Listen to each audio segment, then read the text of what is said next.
അതിന് യാതൊരു സംശയവുമില്ല. ഒരു കുരുന്ന ജീവൻ എന്നേക്കുമായി നമ്മെ വിട്ടുപോയി. അതിന്റെ മാതാപിതാക്കളുടെ ദുഃഖം എത്ര വിവരിച്ചാലും അധികമാവുകയില്ല. കോടികൾ ആശ്വാസധനമായി സർക്കാരോ KSEBയോ കൊടുത്താലും ആ കുരുന്ന ജീവൻ ഒരിക്കലും തിരിച്ചു കിട്ടാൻ പോകുന്നില്ല. ആ പറന്നിറങ്ങുന്ന അമ്മയുടെ വേദന നമുക്ക് ആർക്കും വർണ്ണിക്കാവുന്നതല്ല. ഇതിന് ഉത്തരവാദികളായിട്ടുള്ള ആളുകളെ വളരെ കർശനമായി നിയമത്തിന്റെ മുമ്പിൽ കൊണ്ടുവന്നാൽ മാത്രമേ എന്തെങ്കിലും ഒരു സമാധാനം പൊതുസമൂഹത്തിനുണ്ടാവുകയുള്ളൂ. ഇതിനകത്ത് ഒരു 4-5 ഏജൻസികൾ ഉത്തരവാദപ്പെട്ടവരാണ്. അവരെ 1 മുതൽ 5 വരെ പ്രതികളിൽപ്പെട്ടവരാണ് എന്ന് ഞാൻ ഇന്നലെ മുതൽ ഈ വിഷയം പല ചാനലുകളായി ചർച്ച ചെയ്തപ്പോൾ പറയുകയാണ്. ഏറ്റവും പ്രധാനമായുള്ള ഉത്തരവാദം അല്ലെങ്കിൽ ഇതിന്റെ ഒരു ചുമതല ഏൽക്കേണ്ടത് ഈ പറഞ്ഞ സർക്കാർ വകുപ്പുകളാണ്, ബന്ധപ്പെട്ട വകുപ്പാണ്. രണ്ടാമതായി ഇതിന്റെ ഉത്തരവാദിത്വം പരമമായി ഏൽക്കേണ്ടത് KSEB ആണ്. മൂന്നാമത്തെ ഉത്തരവാദിത്വം ഇതിന്റെ മാനേജ്മെന്റ് ആണ്. നാലാമത്തെ ഉത്തരവാദികൾ ലോക്കൽ പഞ്ചായത്ത്, മൈനാഗള്ളി പഞ്ചായത്താണ്. അഞ്ചാമത്തെ ഉത്തരവാദിത്വം ആ സ്കൂളിലെ പ്രഥമാധ്യാപികയും തുടർന്നുള്ള അധ്യാപകരുമാണ്. ഞാനിത് അക്കമിട്ട് പറയാൻ കാരണം, ഇവരിൽ ആരെങ്കിലും ഒരാൾ ശ്രദ്ധാപൂർവം അവധാനതയോടുകൂടെ ഈ പ്രശ്നത്തിലെ നേരത്തെ തന്നെ ശ്രദ്ധ ചെലുത്തുകയും ആവശ്യമായ പരിഹാര ക്രിയകൾ ചെയ്യുകയും ചെയ്തിരുന്നെങ്കിൽ ഈ ഒരു ജീവൻ പൊലിയുമായിരുന്നില്ല. ഒന്നാമതായി സർക്കാരിന് അറിയാമല്ലോ ഷാഫിക്ക്, അതായത് ബന്ധപ്പെട്ട ഉദ്യോഗസ്ഥന്മാർ ഈ സ്കൂളെന്ന് മാത്രമല്ല മറ്റു സ്കൂളുകളും നിരീക്ഷിക്കാനുള്ള അധികാരപ്പെട്ട ഉദ്യോഗസ്ഥന്മാർ, അസിസ്റ്റന്റ് എഡ്യൂക്കേഷണൽ ഓഫീസർമാർ, അയാൾക്ക് മുകളിൽ ഡിസ്ട്രിക്ട് എഡ്യൂക്കേഷണൽ ഓഫീസർ, അയാൾക്ക് മുകളിൽ ഡെപ്യൂട്ടി ഡയറക്ടർ തുടങ്ങിയതായിട്ടുള്ള ഉദ്യോഗസ്ഥന്മാർ ലക്ഷക്കണക്കിന് രൂപ ശമ്പളം പറ്റി ഓരോരോ മേഖലയിൽ പ്രവർത്തിക്കുന്നുണ്ട്. ഇവരുടെ പണി എന്താണ്? ഇവര് കാലാകാലങ്ങളിൽ വിദ്യാഭ്യാസ സ്ഥാപനങ്ങൾ സന്ദർശിക്കുകയും അവിടെ ഏതെങ്കിലും പോരായ്മകൾ ഉണ്ടെങ്കിൽ ഒന്നുകിൽ അവിടെയുള്ള ആളുകളോട് അതിന് നിർദ്ദേശം കൊടുത്ത് പരിഹരിക്കുകയും ചെയ്യേണ്ട ഉത്തരവാദിത്വമുണ്ട്. അവർ ശീതീകരിച്ച മുറികളിൽ ഇരുന്നുകൊണ്ട് ഉത്തരവ് പുറപ്പെടുവിച്ചാൽ പ്രശ്നങ്ങൾ പരിഹരിക്കാനാവില്ല. അതുകൊണ്ട് അക്ഷന്തവ്യമായ അപരാധമാണ് സർക്കാർ വകുപ്പിന്റെ ബന്ധപ്പെട്ട ഉദ്യോഗസ്ഥർ കാട്ടിയിട്ടുള്ളത്. രണ്ടാമത്തെ പ്രധാനമായിട്ടുള്ളത് KSEB ഉദ്യോഗസ്ഥരാണ്.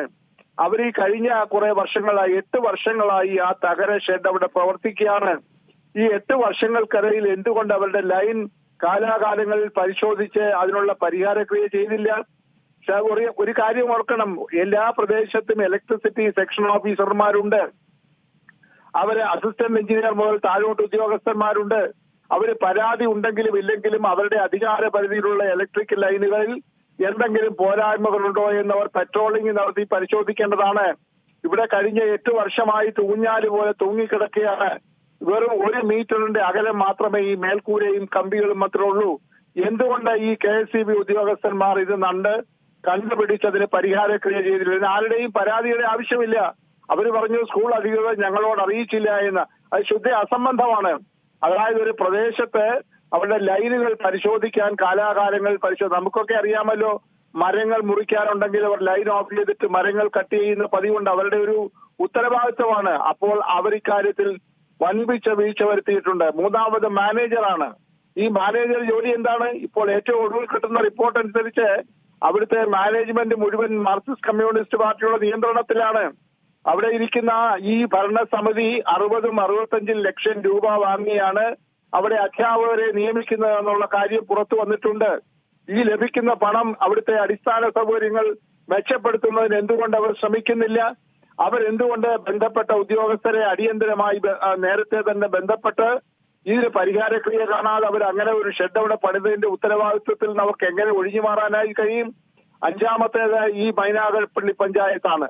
ഈ മൈനാഗപ്പള്ളി പഞ്ചായത്തിനുണ്ടായ ഒരു വലിയ വീഴ്ച എന്ന് പറയുന്നത്, അവർ ഓഫീസിൽ ഇരുന്നുകൊണ്ട് ഫിറ്റ്നസ് സർട്ടിഫിക്കറ്റ് കൊടുത്തു. അവർ കൃത്യമായി ആ സ്ഥലത്ത് പോയി ആ കെട്ടിടങ്ങൾ പരിശോധിച്ച് വേണ്ട രീതിയിലുള്ള പരിഹാരക്രിയ ചെയ്യുന്നതിന് പകരം ഒരുപക്ഷെ രാഷ്ട്രീയ സ്വാധീനം കൊണ്ടോ അല്ലെങ്കിൽ ചങ്ങാത്തം കൊണ്ടോ ആകാം, അവരെ ഒന്നും പരിശോധിക്കാതെ അവിടുത്തെ അസിസ്റ്റന്റ് എഞ്ചിനീയർ സർട്ടിഫിക്കറ്റ് കൊടുത്തു. അയാളെ ഇതിനകത്ത് പ്രതിപട്ടികയിൽ ചേർക്കണം. അതുപോലെ തന്നെ അവിടുത്തെ സ്കൂളിന്റെ അധികൃതർ, അവിടുത്തെ ഹെഡ് മിസ്ട്രസ് എന്ന് പറയുന്ന ഉദ്യോഗസ്ഥ, അവരോട് നമുക്ക് സഹതാപം ഉണ്ടെങ്കിൽ പോലും അവരുടെ ഭാഗത്ത് വീഴ്ചയുണ്ട്. ഒരു ഹെഡ് മിസ്ട്രസ് എന്ന് പറഞ്ഞാൽ രാവിലെ 9 മണിക്ക് ഓഫീസിൽ കയറി 5 മണി വരെ കസേരയിൽ ഒട്ടിപ്പിടിച്ചിരിക്കുക എന്നതല്ല. ഞങ്ങൾക്ക് വിദ്യാഭ്യാസ രംഗത്ത് പ്രവർത്തിച്ച് സ്ഥാപനങ്ങൾ നടത്തിയിട്ടുള്ളവരാണ്. ഒരു അരമണിക്കൂർ ഓഫീസിൽ ഇരുന്നു കഴിഞ്ഞാൽ ആ ക്യാമ്പസ് മുഴുവൻ ചുറ്റിക്കറങ്ങണം. അതാണ് യഥാർത്ഥത്തിൽ ഒരു പ്രഥമാധ്യാപകന്റെ ഉത്തരവാദിത്വം. അവിടെ ഭൗതികമായ എന്തെങ്കിലും അസൗകര്യങ്ങളുണ്ടോ എന്ന് അവർ നോക്കി ബന്ധപ്പെട്ട ഉദ്യോഗസ്ഥരെ അടിയന്തരമായി ബന്ധപ്പെടുത്തി അതിന് പരിഹാരം ഉണ്ടാക്കാൻ നടപടികൾ സ്വീകരിക്കണം. ആ ഹെഡ് മിസ്ട്രസ് എന്തുകൊണ്ട് ആ ക്യാമ്പസ് പരിശോധിക്കുന്നില്ല? അവർ ഇറങ്ങി നടന്ന് നോക്കണ്ടേ? ഒരു കൂട്ടം അധ്യാപകരോടൊപ്പം നടന്ന് നോക്കി ഈ പറയുന്ന ലൈൻ ഇങ്ങനെ അതോട് മുട്ടി 1 മീറ്റർ അകലത്തിൽ കിടന്നെങ്കിൽ അവര് ഒന്നുമല്ലെങ്കിൽ വിദ്യാഭ്യാസ ഉദ്യോഗസ്ഥരെ മേലുദ്യോഗസ്ഥരെ അറിയിക്കണം. അല്ലെങ്കിൽ ഇലക്ട്രിസിറ്റി ബോർഡുകാർ അവരുടെ സെക്ഷൻ ഓഫീസ് നടപടി എടുക്കുന്നില്ലെങ്കിൽ ഇലക്ട്രിസിറ്റി മന്ത്രിയെ വിളിക്കണം. ഇവിടെ ജനാധിപത്യ സംവിധാനമാണല്ലോ. മന്ത്രിയോട് പറയാൻ നൂറുകണക്കിന് കുട്ടികൾ പഠിക്കുന്ന ഈ ഒരു സ്ഥാപനത്തിന്റെ മുകളിലുള്ള കമ്പി അവരോട് ആവശ്യപ്പെട്ടിട്ട് മാറ്റുന്നില്ല. അതുകൊണ്ട് ബഹുമാനപ്പെട്ട മന്ത്രി ഇടപെടണം എന്ന് പറഞ്ഞാൽ മന്ത്രി തലവെട്ടുകയൊന്നുമില്ല. അപ്പോൾ അവിടെയും നിരുത്തരവാദപരമായ ഒരു സമീപനം. ഇപ്പൊ സസ്പെൻഷൻ അവരുടെ മേൽ മാത്രം നടത്തിക്കൊണ്ട് ഇതിനകത്ത് ഒരു ഉഡായിപ്പ് പരിപാടി നടത്തുന്നത് ശരിയല്ല. അവരെ മാത്രം ബലിയാടാക്കിക്കൊണ്ട് മറ്റുള്ളവരെ രക്ഷിക്കാൻ നടത്തുന്ന ശ്രമം ഒരു കാരണവശാലും അംഗീകരിക്കാൻ ഒക്കില്ല. ഈ സർക്കാർ ഉദ്യോഗസ്ഥന്മാരുടെ കെടുകാര്യസ്ഥത, നിരുത്തരവാദപരമായ സമീപനം, പഞ്ചായത്ത്, ഇലക്ട്രിസിറ്റി ബോർഡ്, മാനേജ്മെന്റ് എന്തുകൊണ്ട് ഈ മാനേജരെ പ്രതിയാക്കുന്നില്ല? ഈ മാനേജരോട് ആര് പറഞ്ഞു അവിടെ ഒരു ഷെഡ് പണിയാനായിട്ട്? അവർക്ക് ആരാണ് അനുവാദം കൊടുത്തത്? അത്രയും അപകടകരമായ ഒരു സ്ഥലത്ത് ആ കെട്ടിടം പണിഞ്ഞതിന്റെ ഉത്തരവാദിത്വം മാനേജ്മെന്റാണ്. മാനേജരെ പ്രതിയാക്കണം. അതുകൊണ്ട് പൊലിഞ്ഞുപോയ ജീവനെ ആർക്കും തിരിച്ചു കൊണ്ടുവരാൻ പറ്റില്ലെങ്കിലും ഇനിയും മേലാൽ ഇതുപോലെയുള്ള സംഭവങ്ങൾ നടക്കാതിരിക്കാനുള്ള മാതൃകാപരമായ നടപടികൾ സ്വീകരിക്കണം. കുറെ റിപ്പോർട്ട് വാങ്ങിച്ചിട്ട് 2 ദിവസം കഴിയുമ്പോൾ ഈ ആളുകളെല്ലാം മറക്കുമെന്ന് വിചാരിച്ച് ആ റിപ്പോർട്ടിന്റെ ബലത്തിൽ ആരെയെങ്കിലുമൊക്കെ രക്ഷിക്കാൻ ശ്രമിച്ചു കഴിഞ്ഞാൽ പൊതുസമൂഹം മാപ്പ് തരില്ല. അവിടെ ഈ പറയുന്ന മുതലക്കണ്ണീർ മന്ത്രിമാർ പോയി പൊഴിച്ച് 5 ലക്ഷം കൊടുക്കാം, 10 ലക്ഷം. വൈദ്യുത മന്ത്രി ഒരു അക്ഷരം ഇതിനെ കുറിച്ച് പറഞ്ഞിട്ടില്ല. എന്തുകൊണ്ട് അദ്ദേഹം നടപടിയെടുത്ത് അവിടുത്തെ അസിസ്റ്റന്റ് എഞ്ചിനീയറെ സസ്പെൻഡ് ചെയ്യുന്നില്ല?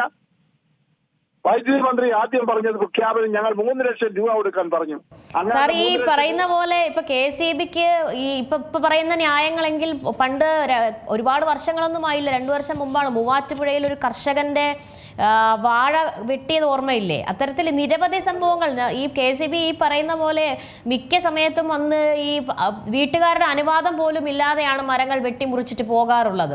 അത്തരത്തിൽ നിരന്തരം നടപടി എടുക്കുന്നവരാണ്. അങ്ങനെയുള്ള ആളുകൾ ഇത് കണ്ടില്ല കേട്ടില്ല എന്നൊക്കെ പറയുന്നത് തന്നെ ഒരു ന്യായീകരണമല്ലേ? മാത്രമല്ല പഞ്ചായത്തും ഇക്കാര്യത്തിൽ പറയുന്നത് മറ്റൊരു ഭരണസമിതിയായിരുന്നു, CPM-ന്റെ ഭരണസമിതിയായിരുന്നു, കോൺഗ്രസിന്റെ ഭരണസമിതിയായിരുന്നു, ഞങ്ങൾക്ക് അതൊന്നും അറിയില്ല എന്നൊക്കെ പറയുമ്പോൾ പിന്നെ ഇവർക്കൊക്കെ എന്താണ് പണി? ഞാൻ അതുകൊണ്ടല്ലേ തുടക്കം മുതൽ പറഞ്ഞത് 5 പേരുടെ പ്രതിപട്ടിക ഞാൻ പറഞ്ഞല്ലോ. 5 പേര് അതിനകത്ത് ഇപ്പോൾ ഷൈമ പറഞ്ഞ 2 പേര് ഉൾപ്പെടുന്നുണ്ടല്ലോ. പഞ്ചായത്ത് കാണിച്ചത് അങ്ങേയറ്റത്തെ മര്യാദകളും അസംബന്ധവുമാണ്. അവര് സ്ഥലത്ത് പോയി പരിശോധിക്കാതെ ഫിറ്റ്നസ് സർട്ടിഫിക്കറ്റ് കൊടുത്തു. കടുത്ത അപരാധമാണ്, കടുത്ത കുറ്റമാണ്. അവര് ക്രിമിനൽ കേസിൽ പ്രതികളാക്കണം. അതുപോലെ ഇലക്ട്രിസിറ്റി ബോർഡിന്റെ കാര്യം പറഞ്ഞത് വളരെ ശരിയാണ്. അതായത് ഈ അടുത്ത സമയത്തല്ലേ, അതിനേക്കാൾ ശേഷമല്ലേ ഒരു വേലിയിലൂടെ കറണ്ട് കടത്തിവിട്ടി ഒരു യുവാവ് മരണമടഞ്ഞത് ഈ അടുത്ത സമയത്തല്ലേ? നമ്മളൊക്കെ അത് റിപ്പോർട്ട് ചെയ്തതാണല്ലോ. അപ്പോൾ അവിടെ ചോദിക്കുകയും പറയുകയും ചെയ്യാൻ ഇലക്ട്രിസിറ്റി ബോർഡുകാർ രാഷ്ട്രീയം കാട്ടി വീടുകളിലൊക്കെ കയറി മരങ്ങൾ മുറിക്കുകയും വാഴ മുറിക്കുകയും ഒക്കെ ചെയ്യുന്ന ഒരു ഇലക്ട്രിസിറ്റി ബോർഡാണ്. അവര് പറയുകയാണ് 8 വർഷമായിട്ട് ഞങ്ങൾ കാണുന്നില്ല. ഇത് അവിടെ ഊഞ്ഞാല് പോലെ തൂങ്ങിക്കിടക്കുകയാണ്. അതുകൊണ്ടാണല്ലോ ഞാൻ പറഞ്ഞത് ഒരു ഇലക്ട്രിസിറ്റി ബോർഡിന്റെ സെക്ഷൻ ഓഫീസിന്റെ പരിധിയിലുള്ള ലൈനുകൾ കാലാകാലങ്ങളിൽ പരിശോധിച്ച് അതിന് ക്രമീകരണങ്ങൾ ചെയ്യാനുള്ള ഉത്തരവാദിത്വം കൊണ്ട് അതിന് പരാതിയുടെ ആവശ്യമില്ല. അതുകൊണ്ടാണ് പറഞ്ഞത്. വൈദ്യുത മന്ത്രി പറയുകയാണ് ഞങ്ങൾ 3 ലക്ഷം രൂപ കൊടുക്കാമെന്ന്. അത് അങ്ങയുടെ വീട്ടിൽ നിന്നല്ലല്ലോ കൊണ്ട് കൊടുക്കുന്നത്. പാവപ്പെട്ട നികുതിദായകന്റെ പണമെടുത്ത് കൊടുക്കാൻ അനുവാദം വേണോ? ശുദ്ധ അസംബന്ധമാണ്. ഈ ഇലക്ട്രിസിറ്റി ബോർഡിലെ ഉദ്യോഗസ്ഥന്മാർ, മാനേജർ, പഞ്ചായത്ത് അധികൃതർ, വകുപ്പ് ഉദ്യോഗസ്ഥന്മാർ, ഏറ്റവും ഒടുവിലായി ഈ പറയുന്ന പ്രിൻസിപ്പൽ അല്ലെങ്കിൽ ഹെഡ് മിസ്ട്രസ് ഉൾപ്പെടെയുള്ളവർ പ്രതിപട്ടികയിലാണ്. മാതൃകാപരമായി ശിക്ഷിക്കണം. ഒരാളിനെ ബലിയാടാക്കിക്കൊണ്ട് ബാക്കിയുള്ള കാര്യങ്ങളെ ലഘൂകരിക്കാൻ ശ്രമിക്കുന്നത് പൊതുസമൂഹം അംഗീകരിക്കുകയില്ല. എങ്ങനെയെങ്കിലും 10 മാസം കൂടെ തട്ടിക്കൂട്ടി പോകാനുള്ള ഒരു ശ്രമമാണ് നടത്തുന്നതെങ്കിൽ പൊതുസമൂഹത്തെ അങ്ങനെ കബളിപ്പിക്കാൻ പറ്റില്ല. അടിയന്തരമായി ഇലക്ട്രിസിറ്റി മന്ത്രി ഇടപെട്ട് അവിടുത്തെ സെക്ഷൻ ഓഫീസറിലെ അസിസ്റ്റന്റ് എഞ്ചിനീയറെയും മറ്റുദ്യോഗസ്ഥരെയും സസ്പെൻഡ് ചെയ്യണം. മാനേജറുടെ മേൽ ക്രിമിനൽ കേസ് എടുക്കണം.